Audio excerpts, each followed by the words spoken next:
मैं आपको 5 ऐसे मंदिरों की सैर पर ले चलूंगा जो भारत में अपनी काली जादू, गुप्त मंत्र और रहस्यमयी रीतियों के लिए प्रसिद्ध हैं। ये सिर्फ सामान्य पूजा स्थलों की तरह नहीं है, बल्कि ऐसी जगहें हैं जहां आसपास के लोग अजीबोगरीब खबरें सुनते हैं। अंधेरे में उटपटांग आवाजें, अचानक बुझती दीपक की लौ और ऐसी रस्में जो समझ से परे लगती हैं। इन मंदिरों में भक्त और खोजी दोनों ने मिलकर अद्भुत घटनाएं देखी हैं, अजीब महसूस किया है और ऐसे अनोखे काम होते सुने हैं जो दिमाग के ऊपर से उड़ते हैं। इस कहानी में हम इन मंदिरों से जुड़ी कहानियां, रीतियां और रहस्यमयी किस्से में जानेंगे। काल भैरव मंदिर, वाराणसी, उत्तर प्रदेश। कालीघाट काली मंदिर, कोलकाता, पश्चिम बंगाल। तारापीठ मंदिर, बीरभूम, पश्चिम बंगाल। कामाख्या मंदिर, गुवाहाटी, असम। छिन्नमस्ता मंदिर, राजरप्पा, झारखंड। इन मंदिरों में लोग अपने मकसद के लिए काला जादू सीखते हैं। कुछ लोग अपनी दुश्मनी मिटाने, कुछ लोग ताकत पाने और कुछ लोग अपने डर के इलाज के लिए यहां आते हैं। यह कहानी इंस्टाग्राम के लिए बनाई गई है, लेकिन इतना रोचक है कि आप मानो हर अंधेरे आंगन में दिया जला रहे हों। ध्यान से सुनिए, क्योंकि जो कुछ सुनने वाला है वो आपको विश्वास और डर के बीच की रेखा को अलग ढंग से देखने पर मजबूर कर देगा। परिचय। पूजा और काला जादू के बीच की अनदेखी डोर। हर मंदिर के दो पहलू होते हैं। एक वह जो सबके सामने दिखता है, रंग बिरंगे फूल, बड़े बड़े चांदी के घंटे, जेठे सजज कर आने वाले भक्त और धीरे धीरे फैलती धूप धुनिया की खुशबू। दूसरा वह है जो पर्दों के पीछे होता है, जहां गुप्त मंत्र होते हैं, रात में अजीब रस्में की जाती हैं और जो कुछ होता है वो आम लोगों की निगाहों से दूर रहता है। भारत में अक्सर पवित्र और अपवित्र एक ही गली में मिल जाते हैं। कुछ मंदिरों की खूबी ये होती है कि वहां कुछ ऐसा होता है जिसकी बात मंदिर की पट्टियों पर नहीं लिखी जाती, लेकिन आम लोगों की जुबानों में बड़ी तेजी से फैलती है। तांत्रिक पूजा, रक्त अर्पण, चुपके चुपके मंत्र पढ़ना और ऐसी पुरानी रीतियां जहां डर के सहारे कोई अपना मनचाहा असर पाना चाहता है। ये सब कभी खुलकर नहीं होता। ये काम अंधेरे कमरे में, मंदिर की जमीन के नीचे या आसपास के पेड़ों की छांव में होता है। इस कहानी में हम 5 ऐसे मंदिरों में जाएंगे जिन्हें तो आप नक्शे पर देख सकते हैं, लेकिन असल में ये ऐसे दमघोंटू केंद्र हैं जहां जानलेवा शक्ति, जिंदगी और मौत के बीच की सीमाएं बहुत पतली हो जाती हैं। सबसे पहले हम वाराणसी की घाटों में चलेंगे, जहां काल भैरव मंदिर खड़ा है। कहते हैं इस मंदिर की ताकत बहुत पुरानी है। फिर हम कोलकाता की संकरी गलियों तक पहुंचेंगे, जहां कालीघाट काली का अटल मार्ग है। फिर चलेंगे बने कहे से हटकर तारापीठ के ऐसे मंदिर में जहां तारा देवी की शक्ति काफी प्रबल मानी जाती है। फिर हम गुवाहाटी की पहाड़ियों में चढ़ेंगे, वहां कामाख्या मंदिर में, जहां शक्ति का असली नाच होता है। आखिर में हम झारखंड के राजरप्पा की जंगली पहाड़ियों तक उतरेंगे, जहां छिन्नमस्ता अपनी सबसे भयानक शक्ल में विराजमान है। ये सारे स्थान मिलकर उन कहानियों का हिस्सा बनते हैं जो मरने का नाम नहीं लेती। ये उन रास्तों के मंझोले हैं जहां रोज हजारों श्रद्धालु आते हैं और कुछ छोड़ कर जाते हैं, कुछ खुशी खुशी, कुछ डर के साए में और कुछ बस गायब। चलिए शुरू करते हैं। पहला काल भैरव मंदिर, वाराणसी। समय और बदले का मंदिर। वाराणसी गंगा के किनारे बसे घाटों और जनाजों के समाधि स्थलों की नगरी, दुनिया की सबसे पुरानी बसी हुई जगहों में से एक है। यहां जीवन और मौत हर रोज गंगा के पानी में मिलती है। इसी वाराणसी के भीड़भाड़ वाले घाटों से थोड़ी दूर एक ऐसा छोटा सा रास्ता है जो सीधे काल भैरव मंदिर तक ले जाता है। यह मंदिर भगवान शिव के एक तेज रूप काल भैरव को समर्पित है, जिन्हें समय और इच्छाओं का अधिपति माना जाता है। पर यह मंदिर सिर्फ पूजा का स्थान नहीं है। यह उन लोगों के लिए खास है जो काला जादू सीखना या तूफानी शक्ति पाना चाहते हैं। कहते हैं कि यहां समय को मोड़ा जा सकता है, शाप दिए जा सकते हैं और छुपे हुए अपराध उजागर हो सकते हैं। कहानी कुछ यूं है कि जब देवताओं ने ब्रह्मा की घमंड की सजा देनी थी, तो शिव ने उसी क्रोध से काल भैरव को जन्म दिया। भैरव ने ब्रह्मा का 5वां सिर काट दिया और तब से वह एक भयभीत करने वाला देवता बन गया। वाराणसी के लोग मानते हैं कि वह शहर को बुरे ताकतों से बचाता है, मगर उसी भयानक रूप की वजह से लोग उसे ब्लैक मैजिक या काले जादू के लिए भी बुलाते हैं। कहते हैं कि वह आपकी इच्छा पूरी कर सकता है, चाहे कुछ भी हो। मंदिर के भीतर एक बहुत ऊंचा 10 फुट से ज्यादा काले पत्थर का भव्य पुतला है। बड़े बड़ी बर्फीले दांत, जले हुई केशराश और खोपड़ियों की माला। दिन में भक्त आते हैं पूजा करने, लेकिन जब रात गहराती है तो अजीब हरकतें होती हैं। धूप के धुएं की तीखी खुशबू, जोर जोर से होते हुए मंत्र और लंबी लंबी घंटियों की आवाजें।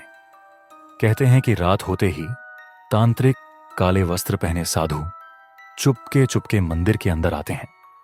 वह जोर से बोलते हैं, काल भैरवाय नमः, और अपनी तीव्र आवाजों से बुरी शक्तियों को बांधने या टूदने की कोशिश करते हैं, या फिर किसी दुश्मन के दिल में डर भरने का मंत्र पढ़ते हैं। एक बहुत मशहूर रस्म में काल भैरव के साथ कुत्तों का भी गहरा नाता जुड़ा है। कहते हैं कि मंदिर के आंगन में रात को भूखे कुत्तों को खाना खिलाया जाता है। यह उनकी सेवा भैरव की भक्ति मानी जाती है, क्योंकि मान्यता है कि कुत्ते भैरव की भेड़ियासी शक्ति पर नजर रखते हैं। कुछ लोग इतना आगे बढ़ जाते हैं कि मांस और रक्त की बलि अर्पित कर देते हैं, ताकि भैरव की उग्र शक्ति और भी ज्यादा जाग उठे। जो लोग इन रस्मों का मजाक उड़ाते हैं, कहते हैं उन्हीं पर भैरव का शाप गिर जाता है। उनकी कमजोरी, उनकी बीमारी, उनकी बुरी किस्मत को काला जादू कहकर भैरव से जोड़ दिया जाता है। एक लोक कथा है, लालदास नाम का एक व्यापारी इस मंदिर में आया और बड़बड़ाया, अगर यह सब सच है तो मेरे सामने अपनी ताकत दिखाओ। अगले ही दिन वह बीमार पड़ गया। शहर के डॉक्टर हैरान रह गए, कोई दवा काम नहीं आई। उसकी पत्नी उसे लेकर रात को काल भैरव के मंदिर पहुंची। एक तांत्रिक ने खामोशी से पीछे वाले कमरे में मंत्र पढ़े, घंटी वीरानी बजाई और भैरव की मुरली से चंदन से आशीर्वादनी छिड़की। अगले सूर्योदय तक लालदास पूरी तरह ठीक हो गया। तब से उसने मंदिर में चुपचाप सेवा की और काले जादू से कभी छेड़छाड़ नहीं की। आज भी बहुत से लोग काला जादू या बुरी नजर से बचने के लिए काल भैरव मंदिर आते हैं। वे भैरव के त्रिशूल पर अपनी एक एक बाल हिस्सा कर अर्पित करते हैं।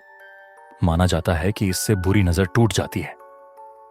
कोई लाल मिर्च और काली सरसों लेकर मंदिर के दरवाजे पर खड़ा हो जाता है और उस पर हाथ से बरसाती बूंदों की तरह मंत्र पढ़ता है, भैरव कवच, ताकि उस शाप को काटा जा सके। मगर कई दफा सुनने में आया है कि जिन्होंने इसे मजाक समझकर छोड़ा, उनकी तकदीर उलट जाती रही। बुरा वक्त, बीमारी, तकलीफ और वापस आकर उन्हें ये रस्में करनी पड़ती, विशेषकर महाशिवरात्रि और भैरव अष्टमी से। एक रात पहले दूर दूर से तांत्रिक वाराणसी आते हैं। वह चेहरे पर कंजूस होते हुए एकदम अंधेरे में गुप्त मंत्र पढ़ते हैं। कोई पामपत्र, पुराने पत्तों पर लिखे मंत्र लाता है, कोई दिए जलाकर चुपचाप ताल दिन तक बैठता है। अगर आप मंदिर के बाहर खड़े हों तो उनकी लंबी लंबी मंत्रमुग्ध गूंज सुनाई देती है। ऐसी गूंज जैसे पूरी हवा कंप कपा रही हो और आपके हड्डियां कांप उठा करती हों। कुछ लोग मानते हैं कि वह आवाज खुद काल भैरव की है, जो अंधेरे में घूमता है, पापियों को सजा देता है और भक्तों को अपनी रक्षा देता है। इसलिए चाहे आप काल भैरव को एक रक्षक देवता माने या डरावना एक, इस मंदिर में रात को जो होता है उसे आम तौर पर कोई ज्यादा बताना पसंद नहीं करता। मां के साथ साथ काला जादू भी चलता रहता है। यहां जो भी आता है उसे अपना थोड़ा बहुत असर जरूर देना होता है। दूसरा कालीघाट काली मंदिर, कोलकाता। उग्र मां और उनके तांत्रिक भक्त कोलकाता के दक्षिणी हिस्से में चहल पहल वाली सड़कों और बाजारों से थोड़ी दूर एक पुराना मंदिर है, कालीघाट काली मंदिर। यह मां काली को समर्पित है, जिनकी कहानी इतनी प्रचंड है कि दुनिया भर में लोग उनकी शरण लेने आते हैं। कहते हैं काली बुराई और अंधकार को खा जाती है और जिनके घर परिवार में कोई भारी संकट होता है वे यहां आकर मां काली से रक्षा की दुआ मांगते हैं। लेकिन काली का यह मंदिर सिर्फ दैवी चमत्कारों के लिए ही मशहूर नहीं। इसके आसपास की गलियां संकरी हैं, जिनके बीच छोटे छोटे पवित्र स्थान बने हुए हैं, जहां तांत्रिक लोग अंधेरे में अनोखी पूजा करते हैं। रात के समय जब कोई दर्शन स्थल बंद हो जाता है तो काली घाट की संकरी गलियों में काले मोहरे जलते हैं, लाल गुलाब खिलते हैं और लोग काले श्रापों के मंत्र पढ़कर अपनी दुश्मनी मिटाने की कोशिश करते हैं। बहुत से लोग बूढ़ी काली के नाम पर टोना टोटके करने आते हैं ताकि किसी को बेहोश कर सकें या उसकी वश में कर सकें। मंदिर के भीतर बड़े बड़े घंटों की खनक होती है। भक्त अपना सिर झुकाकर मां काली से मनवाई मांगते हैं। पर रात होते ही कभी कभी ऐसा होता है कि पुरोहित किसी भक्त के कान में कुछ कौहान्वित मंत्र पढ़ देते हैं। ऐसे मंत्र जो सुनने वालों की तकदीर बदल सकते हैं, चाहे अच्छे के लिए या बुरे के लिए। इनको आम लोगों से गुप्त रखा जाता है ताकि वांछित प्रभाव तुरंत दिख सके। एक पुरानी दास्तां सुनने में आई है। 1950 के दशक में एक तांत्रिक था, देवरात्र चटर्जी। कहते हैं उसने काली घाट के पास एक रस्म अदा की जिसमें वह खुद को खवपति यानी काली की उग्रता में विलीन कर लिया। 3 रातें वह बिना हिले डुले अकेले मंदिर के भूत भरे कोने में बैठा रहा। उसके पास कोई खाना पीना नहीं था, सिर्फ मंत्र और जप। आसपास की गलियां कुत्ते बिल्ली की आवाजों से गूंजने लगीं और दूर तक ढोल की थाप सुनाई देती रही। उसका उद्देश्य था अपने जमींदार दुश्मन को बेदखल करना। वह जमीन जबरन छीन लाया था। तीसरी रात देवरात्र ने अपनी हथेली पर ताजा गहरे घाव से खून निकाला और काली घाट में टुपकाया, जो लोगों कहते हैं कि मां काली का खून था। इसके ठीक बाद जहां दुश्मन की हवेली थी, आग लग गई। किसने लगाई, कोई नहीं जान पाया। अगली सुबह जब लोग वहां पहुंचे तो हवेली राख हो चुकी थी। देवरात्र लापता था। कोई पता नहीं था कि वह कौन सी राह से निकल गया। कुछ लोग कहते हैं कि काली ने उसे निगल लिया, कुछ कहते हैं कि वह डर के मारे भाग गया। आज भी काली घाट के पास उसी गली में एक छोटा सा शिविर है। रात में वह जगह लाल हो जाती है, लेकिन वहां जाने की चाबी कोई नहीं देता। कहते हैं देर रात कभी कभी वहां एक लौ जलती दिख जाती है, जैसे मां काली का अनुग्रह या प्रलय झलक रहा हो। अभी भी बहुत लोग काली घाट आते हैं। कुछ अपनी बुरी आदतों से छुटकारा चाहते हैं, कुछ परिवार के झगड़ों से, तो कोई बस एक भय से बचना चाहता है। पर अगर आप पूजा के बहाने ज्यादा सवाल पूछें तो अचानक कोई आपको किसी छोड़क सी गली में ले जाता है। गुप्त मंत्र सिखाया जाता है या ऐसे पेय दिए जाते हैं जिनसे आदमी अचेत हो जाता है। ऐसे में कालीखट की पूजा प्रबल हो जाती है। एक तरफ भक्त चढ़ावा चढ़ा रहे होते हैं तो दूसरी तरफ तांत्रिक काली मंदिर के अंधेरे गलियारे में काला जादू करते हैं। यही काली घाट की सच्चाई है। पूजा और डर दोनों एक साथ चलते हैं। तीसरा, तारापीठ मंदिर, बीरभूम, खून और शक्ति का स्थान कोलकाता से जब आप ट्रेन से ढलते ढलते 2 घंटे आगे चलेंगे तो बीरभूम जिले के एक छोटे से गांव तारापीठ पहुंचेंगे। यहां एक सीधा सा लाल ईंट का मंदिर है, तारापीठ मंदिर, जो मां तारा को समर्पित है। दिन में गांव वाले आते जाते हैं, दूध चढ़ाते हैं, मिठाई चढ़ाते हैं, बरगद के पेड़ों की डालियों में लाल धागे बांध देते हैं। पर शाम होते ही तारापीठ का पूरा माहौल बदल जाता है। जहां साधारण सी पूजा के बीच गुप्त कवच बनते हैं, रात को अजीब मंत्र पढ़े जाते हैं और खून देवी को अर्पित किया जाता है। मां तारा को महाविद्या यानी 10 तीव्र रूपों वाली देवी में से एक माना जाता है। तारापीठ के मुख्य मंदिर में मां तारा का छोटा काला पत्थर का मूर्ति है, जो पीछे के तालाब के पानी में आधा डूबा रहता है। कहते हैं बरसों पहले एक तांत्रिक कपाली शास्त्री ने यही मूर्ति मिट्टी में दबा हुआ पाई थी। उसने मिट्टी हटाकर मूर्ति बाहर निकाली और मंदिर बनाया। लोग कहते हैं उसकी आत्मा आज भी तारा देवी की पूजा सही से हो, यह देखने के लिए मंदिर के भीतर घूमती है। कपाली शास्त्री ने साधना के लिए कई दिन रात यहां पानी और मंत्रों पर ही बिताए, जबकि बाकी दुनिया उनसे गायब थी। कहते हैं उन्होंने अमर होने तक की शक्ति पाई थी। वक्त गुजरते गुजरते उपासना की पद्धति भी ज्यादा तीव्र हो गई। बकरी की बलि, खून की पूजा और तांत्रिक पुरुषार्थ की रस्मों का जिक्र होने लगा। लोग कहते हैं मां के सामने खून चढ़ाने से देवी अपनी पूरी शक्ति दे देती हैं, जैसे पैसा, ताकत और अदृश्य रक्षा। यही वजह है कि तारापीठ को खून अर्पित करने और काला जादू सीखने का बड़ा केंद्र माना जाता है। एक रस्म है खड्ग कपाला पूजा। इसमें तांत्रिक एक मिट्टी के लाल कपड़े पर मानव खोपड़ी रखते हैं, जिसके जरिए देवी को आमंत्रित किया जाता है। मंत्रों का उच्चारण करते हुए वह खोपड़ी के साथ तलवार, जिसका नाम खड्ग है, उठाते हैं, पर कत्ल नहीं करते। मिट्टी पर खून ज्यादा से ज्यादा दूध की कमी से निकाला जाता है। भीड़ बताती है कि एक बार बकरी का खून उस खोपड़ी में डाला और घने अंधेरे में दिए हिलने लगे, मानो देवी की आंखें जोर से चमक उठीं। मंदिर की दीवारों पर काली लाल रोशनी झलकने लगी और भक्तों ने कहा कि मां तारा ने अपनी असल शक्ल दिखाई। एक गांव में राजा भैरव दास नामक शख्स था। उसकी बेटी बुरी तरह बीमार हो गई। गांव के दूसरे पुजारी हार चुके थे, लेकिन तारापीठ के तांत्रिक लोग कहते थे कि मंदिर के तालाब का पानी किसी को भी ठीक कर सकता है, बस सही मंत्र और रस्म होनी चाहिए। राजदास ने भी हिम्मत करके कड़ कपाला पूजा की, बकरी की बलि अर्पित की और रात भर मंत्र पढ़वाए। अचानक एक तेज हवा आई और मंदिर का एक एक दिया बुझ गया। अंधेरे में भैरवदास ने अपनी बेटी को तालाब तक ले जाकर उसके पैर धोए, कबूतरों की तरह अल्प रोशनी में उस तालाब से निकलने वाले पानी से। जैसे ही सुबह हुई, बेटी की तबीयत सुधर गई। गांव में चर्चा फैल गई कि मां तारा ने लीलियां कर दिया। बाद में उसकी बेटी ने बेटे को जन्म दिया, जिसका नाम पड़ा दाक्ष। ऐसा माना गया कि देवी ने वरदान दिया था। आज भी तारापीठ में लोग अनेकों मकसद से आते हैं। कोई अमीरी चाहता है, कोई दुश्मनी मिटाने का चक्कर में है, तो कोई बीमारियों से छुटकारा चाहता है। यहां तांत्रिक लोग जमकर मंत्र जप करते हैं, 7 दिनों तक व्रत रखते हैं, अपने शरीर पर केसर लाल रंग लगाकर सांसारिक मन को भूलने की कोशिश करते हैं। कहते हैं एक रात मंदिर के बाहर के खेतों में नागा साधु, जो बस कंबल के टुकड़े पहनते हैं, पूजा करते हैं। उनकी आचरण शक्ति इतनी तेज होती है कि लोग खामोशी में देख देख कर दूर भागते हैं।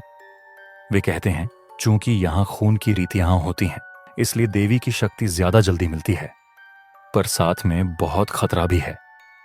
तारापीठ के पास एक तालाब परमानेंट लाल सा होता रहता है, भले ही दूसरा तालाब साफ क्यों ना हो। वहां जाते हैं लोग और देखते हैं कि मां की शक्ति वास्तविक रूप से बह रही है। उस तालाब का पानी गाढ़ा, लाल, कभी मटमैला। कहते हैं अगर उस पानी में नहा जाओ, जिंदगी बदल जाती है। लेकिन इससे जुड़ी एक डरावनी कहानी सुनिए। एक तांत्रिक, रामू सरदार, ने सोचा कि वह मां तारा से भी आगे निकल सकता है। उसने 7 रातों तक रोज खून चढ़ाया, तब तक कि उसकी स्वयं की हथेली सूखने लगी। 7वीं रात जब बारी आई, आसमान काले बादलों से भरा था। मंदिर के आंगन में उसने सब मंत्र पढ़े। आतिशबाजी जैसी तेज रोशनी फैली, दिए हवा से बुझ गए। सुबह जब लोग आए, रामू सरदार का कोई अता पता नहीं था। कहते हैं मां ने उसे निगल लिया। मंदिर के बाहर जमीन पर एक टूटा हुआ काला खोपड़ी का चतुर्भुज पड़ा था और एक छोटा लाल कपड़ा जिस पर तारा देवी का चित्र बना था। नाम मात्र कुछ नहीं, बल्कि तीव्र चेतावनी थी कि देवी की शक्ति अकल्पनीय है। तारापीठ आज भी पूजा का, दर्शन का और तांत्रिक प्रयोगों का मुख्य केंद्र है। लोग आते हैं बेबी चाहने, बीमारी दूर करने, धन पाने, शक्ति जुड़ने। कभी कभी ऐसी जगह बसी हुई शक्ति भुला देती है कि एक साधारण सी पूजा भी आपको गहरे रहस्य में खींच सकती है। इसलिए तारापीठ जाते समय ध्यान रखें, यहां देवी का डर और श्रद्धा दोनों जरूरी हैं। अगर आप हिम्मत से अपने सिर पर हाथ रखते हैं, जल चढ़ाते हैं, मां को प्रसन्न करने की गंभीर कोशिश करते हैं, तब शायद कुछ बदल जाए। पर थोड़ा सी गलती भी जिंदगी जालिम बना सकती है। चौथा, कामाख्या मंदिर, गुवाहाटी। शक्ति की जननी और तांत्रिक रास्ते। गुवाहाटी की एक ऊंची पहाड़ी जिसका नाम नीलाचल है, उस पर कामाख्या मंदिर बना है।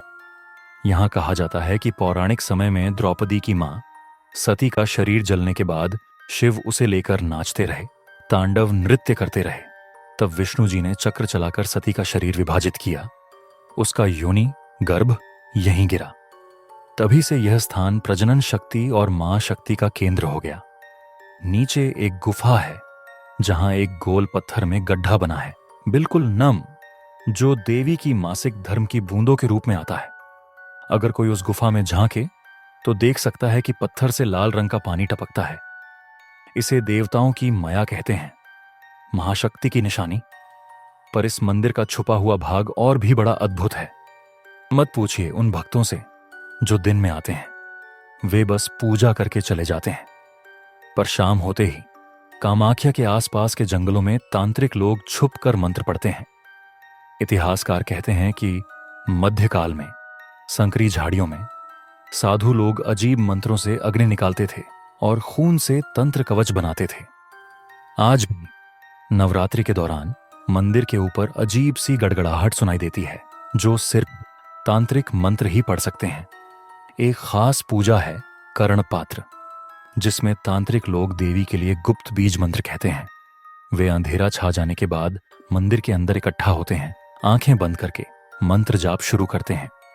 ओम ह्रीं औं ह्लीं कामलाय ह्रीं एओम। कहते हैं यह मंत्र इतना शक्तिशाली है कि इसे कहने से साधक देवी की शक्ति से जुड़ जाता है। नए साधक अक्सर महीनों तक दूध मंत्र पर रहकर साधना करते हैं और 2-4 दिन भूखे भी रहते हैं ताकि चढ़ावे की त्रुटि न हो। वो कहते हैं कि इस दौरान साधक की सांस धीमी हो जाती है, शरीर कंपाने लगता है और पसीना ऐसे बहता है जैसे बारिश हो रही हो, बस देवी की ऊर्जा साधक में उतर रही हो। मंदिर के नीचे गुफा में एक बंद दरवाजा है, जिसमें सिर्फ चुने हुए पुजारियों को जाने की इजाजत है। कहते हैं उस कमरे में भूत प्रेत यक्ष राक्षस जैसे आकर दिखाई देते हैं और तांत्रिक उनके साथ संवाद कर सकते हैं। वहां तांत्रिक कोई यंत्र बनाकर यौन ऊर्जा जोर शोर से जागृत करते हैं, जिससे उनका मन और शक्ति दोनों नियंत्रित हो जाता है। निकले तो अक्सर जिंदगी बदल जाती है। कुछ लोग चुपचाप वापस आ जाते हैं, कुछ पूरे आत्मसक्षम बने हुए दिख जाते हैं। एक मशहूर किस्सा है, ब्रिटिश अफसर लेफ्टिनेंट फिट्जराल्ड ने सन 800 के दशक में गुवाहाटी पोस्टिंग पाई। वह उन सब बातों को मुफ्त की परवाह मानता था। एक रात उसने एक स्थानीय गाइड की बात मानकर कामाख्या मंदिर के अंदर अकेले जाने की ठानी। जब वह योनि गुफा में पहुंचा तो चिराग गिर गया। अंधेरा ऐसा घना हो गया कि कुछ दिख नहीं रहा था। फिर उसने चारों ओर से एक आहट महसूस की, ठंडी हवा जैसी। फिर अचानक एक तेज रोशनी फैल गई और वो बेहोश हो गया। सुबह वो मंदिर में किसी पर छद्म अवस्था में मिला। कहते हैं उसकी आंखें बंद थीं, हिचकियां आ रही थी। बाद में उसने डायरी में बस 2 शब्द लिखे, काली सत्यानाश। उसके बाद कुछ लिख नहीं पाया। वह अस्पताल ले जाया गया, पर उसने कुछ दिन बाद ही दम तोड़ दिया। कहते हैं उसने देवी का असली रूप देख लिया था, जो हर किसी के बस की बात नहीं है। आज कामाख्या में हर साल बड़ी संख्या में भक्त उमड़ते हैं, विशेषकर अंबुबाची मेले के दिनों में। तब मंदिर के बाहर लाखों लोग कतार में लगते हैं और पास के जंगलों में तांत्रिक अंधेरे में लंबे लंबे मंत्र जपते रहते हैं।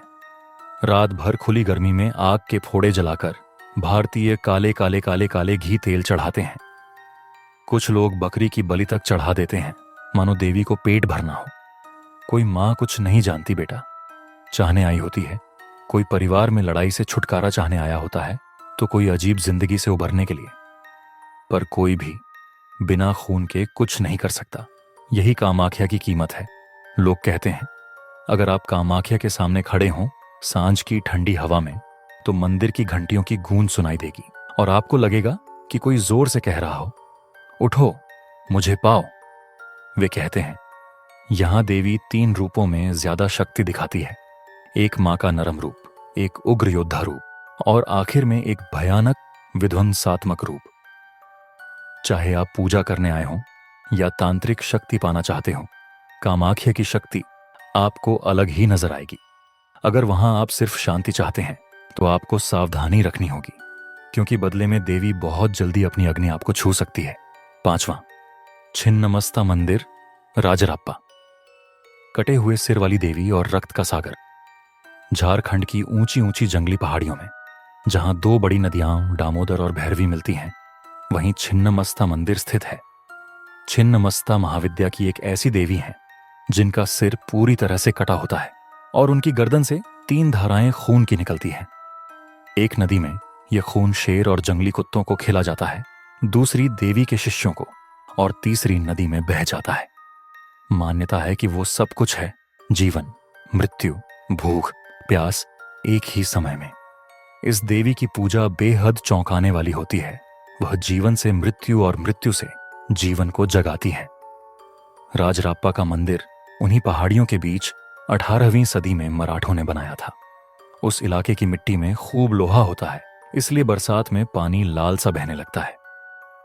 गांव वाले कहते हैं कि वो देवी का खून है जो नदी में घुल जाता है। सुबह लोग नदी के किनारे इकट्ठा होते हैं, वाटर पूजा करते हैं और खून सा पानी देवी की शक्ति का आशीर्वाद मानते हैं। मंदिर के आंगन में शाम को बहुत सारे दीदिये जलते हैं। वहां से हवा में धूप, कुमकुम, गेरू की गंध आती है। पर जो चीज इस मंदिर को बाकी मंदिरों से अलग बनाती है वह है जानवरों की बलि, विशेषकर बकरी। कहते हैं नवरात्रि के दिनों में बकरी की बलि सबसे जरूरी होती है, क्योंकि देवी को तभी संतुष्टि होती है। मंदिर के भीतर मूर्ति ऐसा दिखती है कि देवी खुद खून पी रही हो। उसका सिर कटा हुआ, बैठी हुई, सिर के आर पार उसकी आंखें अमर दिखती हैं। यह पूजा तभी होती है जब कोई भक्त जिंदगी के बड़े संकट से गुजर रहा हो। बेचैनी, बंदिश, नींद न आना, बीमारी या फिर धन संपत्ति चाहते हो। कुछ तांत्रिक तो ऐसा मानते हैं कि बिना छिन्नमस्ता की पूजा के किसी भी काम में मनचाहा असर नहीं होता। 1925 में एक अंग्रेज मिशनरी रिवरेंड जेम्स स्किनर राजरप्पा पहुंचा था। उसने सुना था कि जंगली पहाड़ियों में अंधेरे में तांत्रिक पहुंचते हैं और गुप्त मंत्र जप करते हैं। एक रात वह मुश्किल से मंदिर के पीछे पहुंचा, जहां खून के दाग लगे हुए पत्थर थे, भूमिगत रास्ते थे और तांत्रिक मंडली मंत्रोच्चार कर रही थी। बीच में एक नौजवान लहू से लथपथ पड़ा था।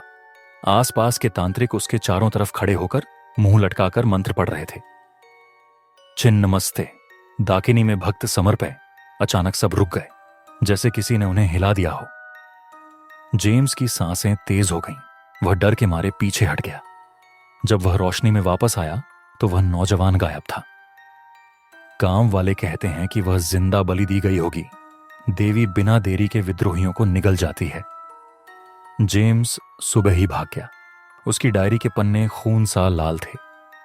उसने कभी मंदिर के बारे में और कुछ नहीं लिखा और ना ही वापस आया। आज भी बहुत से लोग इस मंदिर में आते हैं, कोई 100 करोड़ की सौदा करने, कोई बढ़िया जान पहचान के लिए, या कोई अमृता पाना चाहता हो। कुछ भक्त तो सिर्फ उपवास करके बैठे रहते हैं। कहते हैं अगर आप पूरे 9 दिन खाना नहीं खाते, चूंकि देवी की रूला देने की शक्ति अलग तरह की है, तो देवी एक खास दिन पानी का एक एक बूंद पीने देगी और सब ठीक कर देगी। नाम इसके मुंडपाना व्रत रखकर देवी का आशीर्वाद लेने का है। ऐसे समय जब भक्त बिना समय देखे, बिना भूखे तलवारे, बिना कोई भोजन, बूंद उस एक परंपरा को पूरा करते हैं। कई भक्त अपनी छोटी पूरी तरह देवी को अर्पित कर देते हैं। कमर के बाल, सिंदूरी रंग से पूरा चेहरा, बाह के बाल। कहते हैं यह अहंकार छोड़ने की निशानी है। कुछ प्रमुख तांत्रिक तो यहीं पूरा 9 दिन रात बिना सोए बैठते हैं, चुपके चुपके चिल्लाते मंत्र, देसी शराब पीते हुए रात में डीजल की बाल्टी में जलती हुई नैवेद्य चढ़ाते हैं। उनका कहना है कि वे देवी की हिंसात्मक शक्ति के साथ फिर से बंध जाते हैं, जिससे शरीर की भूख मर जाती है, बल्कि एक अजीब सी ताजगी आ जाती है। एक किस्सा सुनिए। पार्वती दास नाम की एक लड़की शादी के बाद घर बसाने के लिए आई थी, पर वह बांझ थी। मौलिक इलाज खत्म था, पर कोई काम ना आया। तब उसकी मां मौसी ने राजरप्पा जाने की सलाह दी। वह एक प्रसिद्ध तांत्रिक गुरु महादेवन महाराज के पास पहुंची। उन्होंने उसे 5 अमृत, शहद, दूध, दही, गन्ने का रस, घी एक कांसे के कलश में समर्पित करने को कहा। फिर रात आता जाते उसने गले में लाल फूलों का हार लगाया, माथे पर लाल सिंदूर से तिलक लगाया और एक चक्र बनाकर उसके बीच में खड़ी हो गई। तीसरे दिन आधी रात को महादेवन ने एक बकरी का सिर ले जाकर उसकी गर्दन पर खून टपकाया। वह खून उसके हाथ में गिरा और उसने साहस करके उसके एक बूंद को पी लिया। तभी उसे लगा जैसे देवी ने उसका शरीर और आत्मा साथ जोड़ दिया हो। तन ताजा हो गया और उसकी सारी पीड़ा गायब हो गई। अगले दिन उसे धीरे धीरे ठीक होना शुरू हुआ।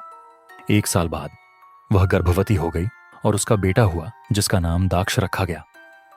राजरप्पा के छिन्नमस्ता मंदिर में अब भी श्रद्धालु आते हैं। कुछ को इलाज चाहिए, कुछ को पैसा चाहिए, कुछ को आध्यात्मिक शक्ति। पर जो बड़े साधक होते हैं वे वहीं अंधेरे में रुकते हैं, तन मन तपस्या करते हैं। कहते हैं कई बार भक्त तीव्र साधना के बाद कभी लौटते नहीं, रहस्यमय तरीके से गायब हो जाते हैं। कुछ वहीं ठहर जाते हैं, मंदिर के आंगन में रात रात भर बैठे रहते हैं, खून के इर्द गिर्द झूमते हुए, देवी की अति प्रबल ऊर्जा से जुड़कर। अगर आप अंधेरे में राजरप्पा पहुंचे तो आपको नदी के लाल पानी की गूंज सुनाई देगी, घने जंगल से बहती धारा, जैसे देवी अपना खून बहा रही हो। हवा में खून, पसीना, तंबाकू और सुगंध सब एक साथ मिक्स हो जाता है। दिए की हल्की सी चमक दीवारों पर छाप छोड़ती है, मूर्ति जैसे हर मिनट रंग बदलती हो। जो लोग मंदिर के पीछे पत्थर के गड्ढे में झांकते हैं कहते हैं कभी कभी पत्थर से लाल पानी की बूंद गिरती है, जैसे देवी का मासिक धर्म हो। उस पल आपको अपनी जान पड़ेगी कि जीवन और मृत्यु कभी अलग नहीं होते, एक से दूसरा जुड़ा होता है।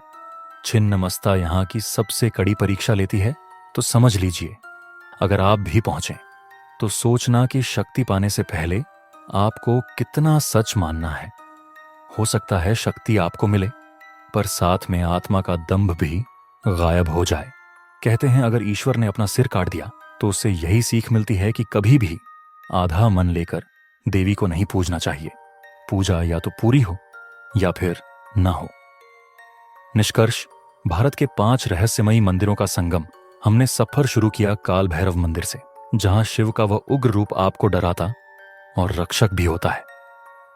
फिर हम पहुंचे कालीघाट काली तक, जहां मां काली की भीषण शक्ति और जबरदस्त भक्ति साथ साथ रहती है और तांत्रिक अंधेरे में काला जादू करते रहते हैं। तारापीठ में हम बाबा काली देवी के खून की शक्ति में डूबे, जहां बकरी का बलिदान और खोपड़ी पूजा जैसा चौंकाने वाला काम चलता है।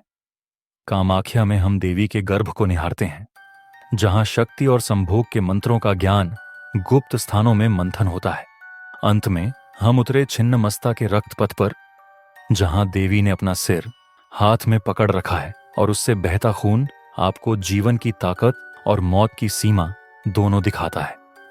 इन मंदिरों में जहां पूजा होती है वहीं एक दूसरी दुनिया भी बसी हुई है, जहां तांत्रिक अपनी गुप्त रीतियां निभाते हैं, काला जादू चलता है और शक्तियां खुलती हैं। कई लोग जो सिर्फ आशीष लेने आते हैं वह सोच भी नहीं पाएंगे कि अंधेरे में इतनी भीषण शक्ति मौजूद है। यहां भक्तों का इरादा चाहे कितना भी पवित्र हो, काला जादू के चाहने वाले भी इकट्ठा हो जाते हैं और मंदिर की जमीन उनके कदमों की गूंज सुनती रहती है। अगर आप कभी इन मंदिरों में जाएं, चाहे श्रद्धालु हों या सिर्फ जिज्ञासा से, ध्यान से कदम रखें, क्योंकि यहां एक छोटी सी भूल में माता देवता को तुच्छ समझने की कीमत भारी पड़ सकती है। आप बस हाथ जोड़कर देवियों से दुआ करें और साथ में अपने दिल में थोड़ा सा डर भी रखें, तब पूरा पुण्य मिलेगा। याद रखें, कभी कभी मंदिर का दूसरा पक्ष हमें डराता है, जिसे आम कुंद आंखें नहीं देख पाती। इसीलिए अगली बार जब आप भारत के किसी मंदिर में जाएं, इन 5 मंदिरों की दास्तानों को समझें, क्योंकि जहां भगवान की माया बड़ी है वहीं अंधेरे में रचे गुप्त रीतियां भी बड़ी गहरी होती हैं।